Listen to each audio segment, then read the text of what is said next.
पालमपुर गांव में एक मुच्छड़ हलवाई रहता था। नाम तो उसका सत्तू था, पर मूछें बड़ी बड़ी होने के कारण उसका नाम मुच्छड़ हलवाई पड़ गया। वो हलवाई दिल का बहुत ही अच्छा था और ईमानदार भी था। सत्तू के हाथ की मिठाइयाँ बहुत ही स्वादिष्ट होती थी। इसी की वजह से दूर दूर से लोग उसकी मिठाइयाँ लेने आते थे। एक दिन पास के गांव से सरपंच जी आए। राम राम हो मुच्छड़ हलवाई।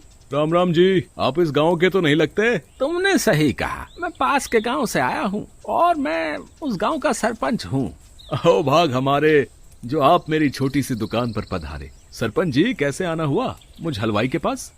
हमने बहुत नाम सुना है तुम्हारा कि तुम बहुत अच्छी मिठाइयाँ बनाते हो। मेरे बेटे की शादी है, उसी के लिए आया था। तुम्हें गांव आकर शादी में मिठाइयाँ बनानी है, वो भी सभी तरह की। जो हुक्म सरपंच जी, मैं वहाँ आकर मिठाइयाँ बना दूंगा। फिर सरपंच वहाँ से चला जाता है। कुछ दिन बाद मुच्छड़ हलवाई वहाँ जाकर सारी मिठाइयाँ बना देता है। तुमने बहुत अच्छी अच्छी मिठाइयाँ बनाई हैं। पूरे गांव में तुम्हारी बनाई हुई मिठाइयों की खुशबू फैल गई है। मुच्छड़ हलवाई को उसके काम के पैसे मिल जाते हैं और सरपंच कुछ मिठाइयाँ भी उसके लिए बांध देता है और वो अपने घर के लिए जाता है। रात बहुत हो जाती है, जंगल का रास्ता होता है। वो रास्ते पर जा ही रहा होता है, तभी एक चुड़ैल उसके सामने आ खड़ी होती है। चुड़ैल, मर गया मैं तो। तेरे अंदर से तो बहुत अच्छी खुशबू आ रही है। हाँ, आज मैं तुझे खाऊंगी। चुड़ैल, मुझे खाकर तुझे क्या मिलेगा? मुझे जाने दे। तुझे जाने दूंगी तो मैं किसे खाऊंगी फिर? और तेरे अंदर से इतनी बढ़िया खुशबू आ रही है, मेरी तो भूख और बढ़ गई। रुको, चुड़ैल, ये खुशबू मेरे से नहीं आ रही, ये तो इन मिठाइयों से आ रही है। लो, ये सारी मिठाइयाँ तुम खा लो। मुच्छड़ हलवाई के पास जो मिठाइयाँ थीं, वो सारी उस चुड़ैल को दे देता है। चुड़ैल सारी मिठाइयाँ खा लेती है।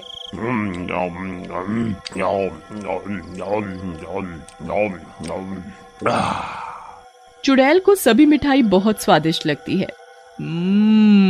ये मिठाई तो बहुत स्वादिष्ट है।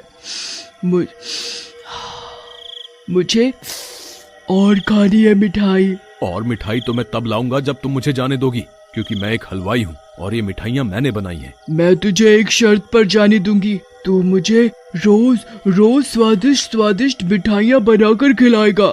ओ चुड़ैल, तुझे रोज रोज मिठाई खिलाने के लिए मेरे पास इतने पैसे नहीं हैं। कहाँ से बनाऊंगा इतनी सारी मिठाइयाँ? चुड़ैल अपनी गुफा में जाती है और एक सोने से बना फूल लाकर हलवाई को देती है। ये लो, ये सोने का फूल है, तुम इसे बेचकर पैसे ले लेना और उन पैसों से मेरे लिए स्वादिष्ट मिठाइयाँ बनाना। तुम रोज मिठाई लाना, मैं रोज तुम्हें एक सोने से बना फूल दूंगी। फिर चुड़ैल मुच्छड़ हलवाई को छोड़ देती है और उसे जाने देती है। हलवाई भी घर जाकर सांस लेता है। हलवाई की पत्नी सुमन उसे चिंतित देखती है तो वजह पूछती है। क्या हुआ आपको? इतने घबराए हुए से क्यों दिख रहे हो? और ये आपके पास सोने से बना फूल कहाँ से आया? अरे ओ भगवान, जरा सांस तो लेने दे, सब बताऊंगा। अभी मुझे बहुत सारी मिठाइयाँ बनानी है। मुच्छड़ हलवाई उस फूल को बेचकर पैसे लाता है, उससे वो ढेर सारी मिठाइयाँ बनाता है। पर हलवाई की पत्नी सुमन को कुछ समझ नहीं आता और वो फिर पूछती है। अजी, आपको ये क्या हो गया? जब से आप दूसरे गांव से आए हैं कुछ अजीब से हो गए हैं, कुछ तो बताओ। मुच्छड़ हलवाई अपनी पत्नी को कुछ नहीं बताता। वो एक बड़े से टोकरे में बहुत सारी मिठाइयाँ रखता है और जंगल की तरफ चला जाता है। जंगल पहुंचकर वो सारी मिठाई उस चुड़ैल को दे देता है और चुड़ैल अपनी गुफा में जाकर उसे फूल लाकर दे देती है। मुच्छड़ हलवाई रोज ढेर सारी मिठाइयाँ बनाता और रोज चुड़ैल को दे आता। चुड़ैल उसे रोज सोने का एक फूल देती, जिसकी वजह से धीरे धीरे मुच्छड़ हलवाई बहुत पैसे वाला हो गया। अरे देख रहे हो उस मुच्छड़ हलवाई को? कुछ दिन पहले तो वो साधारण सा हलवाई था और अब देखो इसकी शान और शौकत है। हाँ भाई, ये तो पूरा गांव ही देख रहा है। पूरे गांव में मुच्छड़ हलवाई की ही बातें होती रहती हैं। वो तो है, मिठाई बनाने से कोई इतनी जल्दी अमीर कैसे हो सकता है? भाइयों कुछ भी कहो, पर मुच्छड़ हलवाई की मिठाई तो बहुत ही स्वादिष्ट होती है भाई साहब। एक बार खाओ तो बस मन करता है कि खा दे जाओ भाई साहब। जब गांव के सभी लोग यही बातें कर रहे थे तो चुपके से एक आदमी किशन लाल उन सभी की बातें सुन रहा था। उसे बहुत चिढ़ हो रही थी मुच्छड़ हलवाई से, क्योंकि मुच्छड़ हलवाई गांव का सबसे अमीर आदमी हो गया था। कुछ तो गड़बड़ है। एक मामूली सा मिठाई बनाने वाला आदमी इतनी जल्दी इतना अमीर कैसे हो गया? मुझे चुपचाप इस पर नजर रखनी पड़ेगी। किशन लाल मुच्छड़ हलवाई के घर के पीछे बनी खिड़की से झांक कर सब देख रहा था। ये हलवाई इतनी सारी मिठाइयाँ क्यों बना रहा है? इतनी ढेर मिठाइयाँ तो ये अपनी दुकान में नहीं रखता। किशन लाल को वहाँ खड़े खड़े सुबह से रात हो जाती है। फिर वो क्या देखता है कि मुच्छड़ हलवाई वो सारी मिठाइयाँ एक टोकरे में भर रहा है और उस टोकरे को सर पर उठाकर जंगल की तरफ ले जा रहा है। किशन लाल को कुछ भी समझ नहीं आ रहा था कि ये हलवाई जाता कहाँ है। वो रोज छुपकर देखता था और रोज यही होता रहा। एक दिन हलवाई की पत्नी सुमन से रहा नहीं गया और पूछने लगी, अब बहुत हुआ जी, आज तो मैं पूछ कर रहूंगी। बताओ ये सब क्या चल रहा है? आप इतनी मिठाइयाँ कहाँ लेकर जाते हैं? ठीक है, आज मैं तुम्हें सब बताता हूँ। मुच्छड़ हलवाई अपनी पत्नी को सब बता देता है। इतने दिनों से आप उस चुड़ैल के लिए इतनी मिठाइयाँ बनाते आ रहे हैं और वो सारी खा भी जाती है। ऐसा कब तक चलेगा जी? अगर आपने उस चुड़ैल को मिठाई देना बंद कर दिया तो वो चुड़ैल आपको मार देगी। सुमन, जब तक मेरे शरीर में जान है मैं तब तक उस चुड़ैल के लिए मिठाई बनाता रहूंगा, फिर वो मेरा कुछ नहीं बिगाड़ सकती। मुच्छड़ हलवाई और सुमन की बातें किशन लाल चुपके से सुन लेता है और मन ही मन बहुत खुश होता है। अच्छा जी, तो ये बात थी, तभी ये हलवाई वाला इतना पैसे वाला हो गया। अगर मैं भी उस चुड़ैल को मिठाई खिलाऊं तो वो मुझे भी रोज एक सोने का फूल देगी। हाँ। किशन लाल मुच्छड़ हलवाई से ढेर सारी मिठाई खरीदकर उन मिठाइयों को पोटली में बांधकर जंगल में जाता है और जानबूझकर जंगल में इधर उधर घूमता है। तभी चुड़ैल किशन लाल के सामने आकर खड़ी हो जाती है। उससे भी वही बोलती है जैसा मुच्छड़ हलवाई से बोला था। रुक जा, आज तो मैं तुझे खाकर अपना पेट भरूंगी। किशन लाल को इतनी जल्दी थी सोने का फूल पाने की तो अपने आप ही बोल पड़ा, तुम मुझे जाने दो, मेरे पास बहुत ही स्वादिष्ट मिठाई है, तुम इसे खा लो। चुड़ैल उससे मिठाई ले लेती है और उसे भी अपनी गुफा से सोने का फूल लाकर दे देती है। किशन लाल फूल लेकर अपने घर जाता है और सारी कहानी अपनी पत्नी मीरा को बताता है। उसकी पत्नी मीरा खुशी से पागल हो जाती है और झूमने लगती है। अब तो हम बहुत अमीर हो जाएंगे, मेरे पास सब कुछ होगा, ढेर सारे गहने होंगे, महंगी महंगी साड़ियाँ होंगी। हाँ, क्यों नहीं, अब हम मुच्छड़ हलवाई से भी ज्यादा अमीर हो जाएंगे। मैं रोज उस चुड़ैल के पास जाऊंगा और रोज हमें एक सोने का फूल मिलेगा। किशन लाल रोज मुच्छड़ हलवाई से ढेर मिठाइयाँ लेता और रोज चुड़ैल के पास जाता।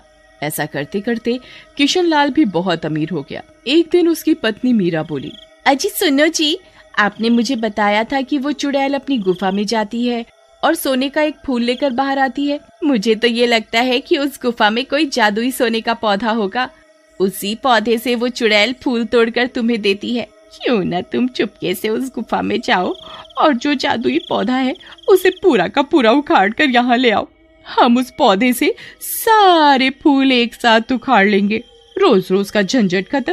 मीरा, वो चुड़ैल है, अगर वो गुफा में ही हुई तो वो मुझे कच्चा चबा जाएगी। आप चिंता न करो, जैसा मैं बोलती हूँ तुम वैसा ही करो। तुम जंगल जाओगे तो पेड़ के पीछे से छिप कर देखना, जैसे ही वो चुड़ैल अपनी गुफा से बाहर निकल जाएगी तो तुम चुपचाप गुफा में घुस जाना और पौधा तोड़ कर ले आना। अगले दिन उस चुड़ैल को बोल देना, उस मुच्छड़ हलवाई के पास मैंने वो पौधा देखा। चुड़ैल उस मुच्छड़ हलवाई को मारकर खा जाएगी। अगले दिन किशन लाल वैसा ही करता है जैसा उसकी पत्नी ने बोला था। वो एक पेड़ के पीछे छिप जाता है। जैसे ही चुड़ैल गुफा से बाहर कहीं जाती है तभी किशन लाल गुफा में घुस जाता है तो वहाँ क्या देखता है। मीरा ने सच ही कहा था कि कोई सोने का पौधा होगा और ये तो सच में ही सोने का पूरा पूरा पौधा है।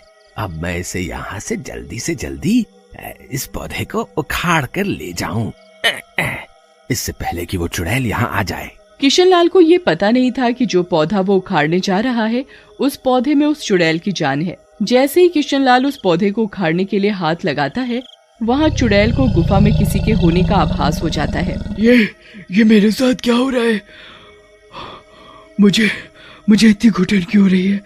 ऐसा लग रहा है कोई मेरा गला दबा रहा है। कहीं मेरे पौधे को कोई उखाड़ तो नहीं रहा? नहीं छोड़ूंगी उसे। चुड़ैल जब गुफा में जाती है तो क्या देखती है, किशन लाल उस सोने के पौधे को पूरी ताकत से उखाड़ रहा है। पीछे मुड़कर देखता है कि चुड़ैल गुफा में आ गई। मर गया अब तो, मीरा ने बुरा फंसा दिया, अब ये चुड़ैल मुझे मार देगी। तेरी इतनी हिम्मत, मेरी गुफा में घुसकर मेरे पौधे को लेकर जाएगा तू? शायद तू भूल गया कि मैं कौन हूँ। अब तो नहीं बचेगा। किशनलाल थर थर कांपने लगता है। मुझे छोड़ दो, मुझे जाने दो, इसमें मेरी कोई गलती नहीं है।